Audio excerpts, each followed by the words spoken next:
I know Chigs is in here recording or some shit. No Chid Smooth in here, right? So whatever you say, you know, Chig gonna have everything up there. whatever you say, Chid's gonna be on YouTube with it, man. I like you. I really want to say this though. If people really want to see R&B done at the highest level that it's supposed to be done, make sure you get on a plane and go to Vegas and see that boy Usher new show. Yeah, because I'm telling you, you know, we always having these conversations.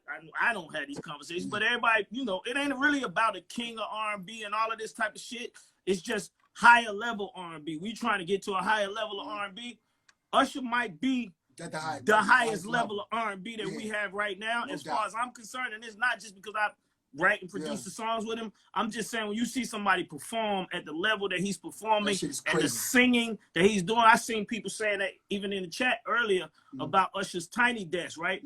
And he was just singing. And I feel like people, you said there's no auto-tune. Like, we talking about niggas that could actually not get in front of anybody mic, not just they mic. Anybody mic. And do what they gotta do. If you want to learn people, y'all gotta go to Vegas and see this boy Usher.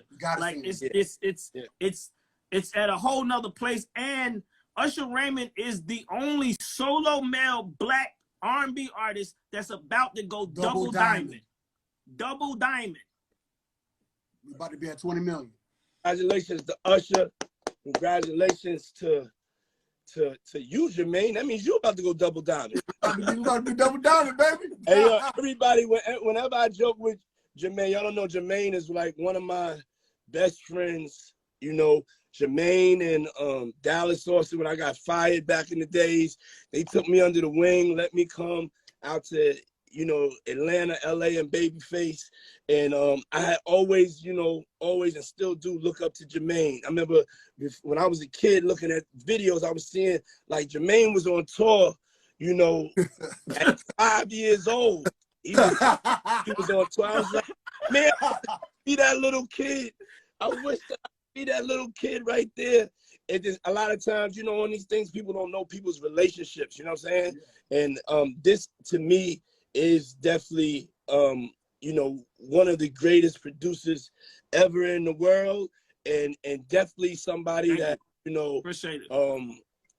I look forward to this. We saying since we ain't fucking with verses no more because they fucking around with our boys. You know what I'm saying? We don't need to be going together against each other. Let's come together and do that Bad Boy So Def in Atlanta at that time, baby. It ain't no verses. It's just hit for hit. Let's do it. Let's do it. About time. Hey, yo, so Pup, I know because you're going to keep having this conversation. I thank you all. I just want to say this, and I know people probably going to be, you know, a little rubbed the wrong way, but if you make R&B right now, you out there and you love R&B based on what Sumba just said, based on what Troy was saying, what Tori was saying, and based on what Pup is saying, as far as like ganging up and just putting all your music out there, because it's a hole in R&B. We talk about, he's saying it's dead. It's a big hole. And the hole is 25% of that is locked up right now by the name of R. Kelly. And I know this don't have nothing to do with his case. I'm just telling y'all musically, even when B Cots have a party, you as you're a DJ, you could play all the R&B records you want, but then you start getting to a space where you like, God damn, I can't play this. People, you know what I mean? It feel a little uneasy, right? So all I'm saying is that space is there, and it's time for us to fill that space. All I want to say is, I ain't gonna lie. I ain't gonna lie. I listen to some R. Kelly. Like, you have to. There's no way you can't. That's what I'm saying. There's no way you can't. I listened to it and I was like, yo, I gotta separate it, because I was just like, man. The boy, man. I was like, man. I was like, that's a big part of R&B. You know what I'm saying? And that baby making music. And yeah, everybody's gonna be like, anything's controversial, but y'all fronting. You know what I'm saying? Y'all don't listen to some R. Kelly or something. You know what I'm saying? but that That my people behind me are like, no, do not. That's what I'm Do saying. not. I know. I get it. Listen, Don't like I even. said, I You understand. can't even listen to it.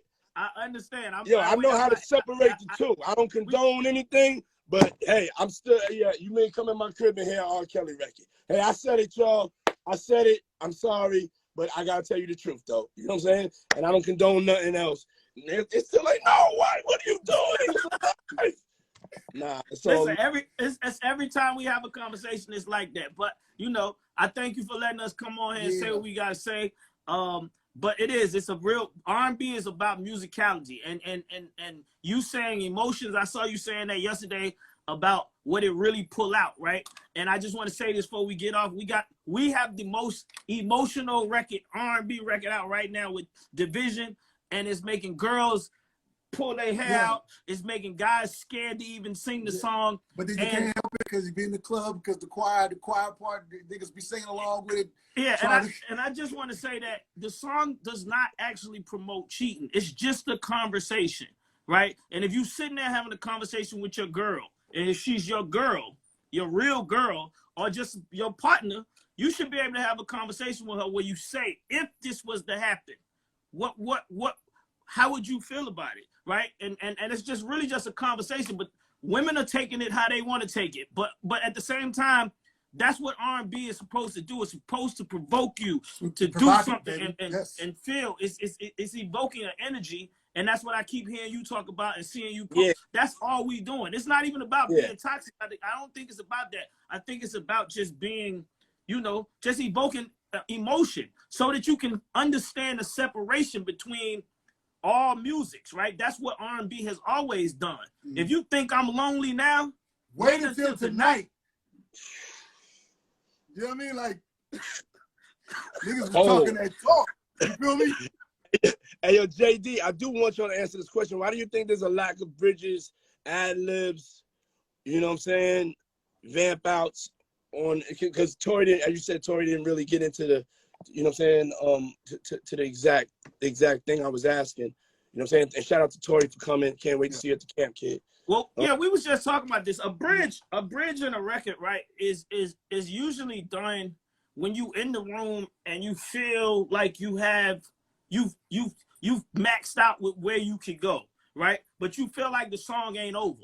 That's a producer songwriter real single moment to like. I still feel like I got something else to do, right? Because we talking about the Beyonce record. Mm-hmm. She went to a bridge, and what's the song? She went to a modulation. No, but what's the song? Love on Top. Yeah, and Love on Top, she went to the bridge, and then she went to one modulation, and then she went to 6 more modulations, right? That's just to show you, I can keep going. I can keep going all the way up the scale. I can really sing, right? And that's just really the emotion that singers have, right? And bridges became a thing where people was like too much. I saw Troy Taylor talking about this one day, and he was like, man, they got bridges back on the radio. A bridge is never uncool. It's just a situation where, like I said, the younger people was like, niggas is over singing. You know, it's crazy to me that like Boys the Men, we don't hear them no more. Them niggas is amazing, right? We should hear that. And we gotta also do this. We also gotta stop doing this. R&B artists have to understand what's theirs, right? And they gotta support what's theirs. The Urban AC chart does not mean you ain't as good as nobody else in the rest of the world, right? If you get a #1 Urban AC record, you should act just as happy as you got a Hot 100 record. Because who's to say that Billboard determines what's what? This is what's black. You know what I mean? Yeah. We gotta support what's black music. This is our black music. I seen Queen Naija say she got her 4th #1 Urban AC record, and she's actually promoting it. You have to celebrate it. You gotta celebrate it. Let's celebrate her. You gotta celebrate it. Queen Naija. You gotta celebrate. I think also too to chime in too, Puff. I feel like the skill level, man. You know what I mean? We could talk about churches. We all came up in church. You know, you got me and Skeeter go way back. Mario, J-Dub, like we come from an era. You know what I mean? We had to play. You know what I'm saying? And those transitions were important. I think that a lot of young creatives are learning how to make music in a different way, whether they're learning online, whether they're learning from their friends, whether, you know what I mean, versus we have proper mentors, proper, you know what I mean, people showing us the way, whether it was somebody at church that shows the church director, then going from there and then coming here and being around other producers who were established and teaching the way. Chucky, who's my man, rest in peace, you know what I'm saying, was a person who you all looked up to, who gave me, you know what I mean, all kinds of tools and things I needed as a young producer coming in the business. I feel like that's a part of it too. I feel like a lot of times producers go to rooms and they don't even know how to do a bridge or where to take a song. It's like hit records are coming off, people making hit records off A-Ball loops. I feel as an opportunity. I definitely think, you know, and you know, I'm great on the follow-up, y'all. You know what I'm saying? On getting us together. You know what I'm saying? And you know, having us to be able to show people that are upcoming R&B producers, you know, some of the code. You know what I'm saying? Some of the code and us collaborating and doing stuff together and us learning from each other instead of it being separated always on generations or ages or choices or the way people would do things. There's a beauty right now, and we're starting. This is the love era. Welcome everybody. I know you tuned in to find out who killed R&B, but plot twist. Plot twist, motherfuckers. Welcome to the love era. And we're gonna come together, we're gonna produce some records. We're gonna bring some musicians out. We're gonna collaborate with each other. I don't care what school you from, old school, new school, this generation, that generation, old R&B, toxic R&B. We're gonna get together and all make some beautiful music. But we bringing back what I'm doing. And my focus at Love Records is bringing that frequency of love back. So I look forward to making a bunch of records with you guys. Buddy. And just sending love out to everybody. And thank y'all for coming on, man. I love y'all. And appreciate you, brother. We love you too, man. And Peacock's already on that album. Peacock's